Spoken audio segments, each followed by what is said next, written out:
আজকের এই ভিডিওতে আমরা জানতে চলেছি ডিন অ্যামব্রোসের রেসলিং জগতে প্রবেশের ইতিহাস সম্পর্কে। আপনি যদি ডিন অ্যামব্রোসের রেসলিং জগতে প্রবেশ সম্পর্কে জানতে চান তাহলে ভিডিওটি না টেনে সম্পূর্ণ দেখতে থাকুন। আর আপনি যদি আমাদের এই চ্যানেলে নতুন দর্শক হয়ে থাকেন তাহলে চ্যানেলটিকে সাবস্ক্রাইব করে সাথেই থাকুন, কেননা আমরা প্রতিনিয়ত রেসলিংয়ের আপডেট দিয়ে থাকি এই চ্যানেলে। তাহলে দেরি না করে চলুন শুরু করা যাক। ছোটবেলা থেকেই রেসলিংয়ের প্রতি আলাদা ঝোঁক ছিল ডিন অ্যামব্রোসের।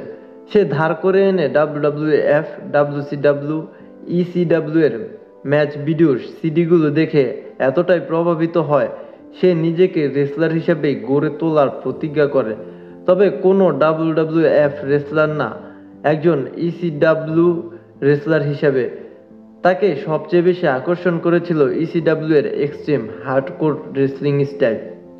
তিনি ডাব্লিউডাব্লিউ এর লেজেন্ড ব্রেট হার্টকে তার আইডল হিসাবে মানেন। শোনা যায় প্রাইমারি স্কুলে থাকাকালীন সময় জন মক্সলি অনেক ভালো ছাত্র ছিলেন, তবে রেসলিং স্কুলে ভর্তি হওয়ার পরই তার পড়াশোনার প্রতি আগ্রহ কমতে থাকে এবং এর এক পর্যায়ে ডিন অ্যামব্রোসকে স্কুল থেকে বহিষ্কার করা হয়। স্কুল থেকে বের করে দেওয়ার পরই মক্সলির বাবা মা তার ভবিষ্যৎ নিয়ে চিন্তিত হয়ে পড়েন এবং তারা মক্সলিকে পুনরায় স্কুলে ভর্তি করতে চাইলেও ডিন অ্যামব্রোস ভর্তি হননি। এরপর পরিবারের অনিচ্ছাতেই মক্সলি তার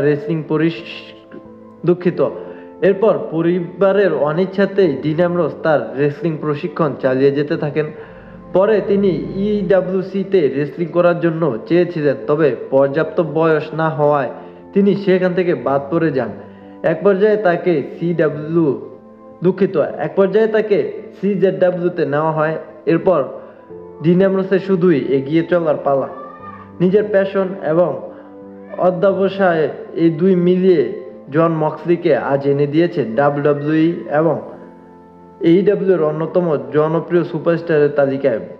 বর্তমানে আমরা জন মক্সলিকে ডাব্লিউডাব্লিউ এবং এইডাব্লিউ এর অন্যতম রেসলারদের একজন হিসেবে আখ্যায়িত করে থাকি ডিন অ্যামব্রোসকে, এবং সবই সম্ভব হয়েছে তার অধ্যবসায় এবং তার লক্ষ্যকে তিনি শত প্রতিকূলতার মাঝেও ভুলে যাননি বলেই।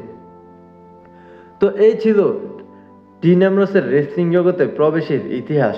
ভিডিওটি ভালো লাগলে লাইক করবেন এবং রেসলিং জগতে ডিন অ্যামব্রোসের ইতিহাস সম্পর্কে জেনে আপনার কাছে কেমন লাগলো অবশ্যই কমেন্ট করে জানাবেন। আর আপনি যদি আমাদের এই চ্যানেলের নতুন দর্শক হয়ে থাকেন তাহলে চ্যানেলটিকে সাবস্ক্রাইব করে সাথেই থাকবেন, কেননা আমরা নিয়মিত ডাব্লিউডাব্লিউ এর আপডেট দিয়ে থাকি এই চ্যানেলে। ধন্যবাদ।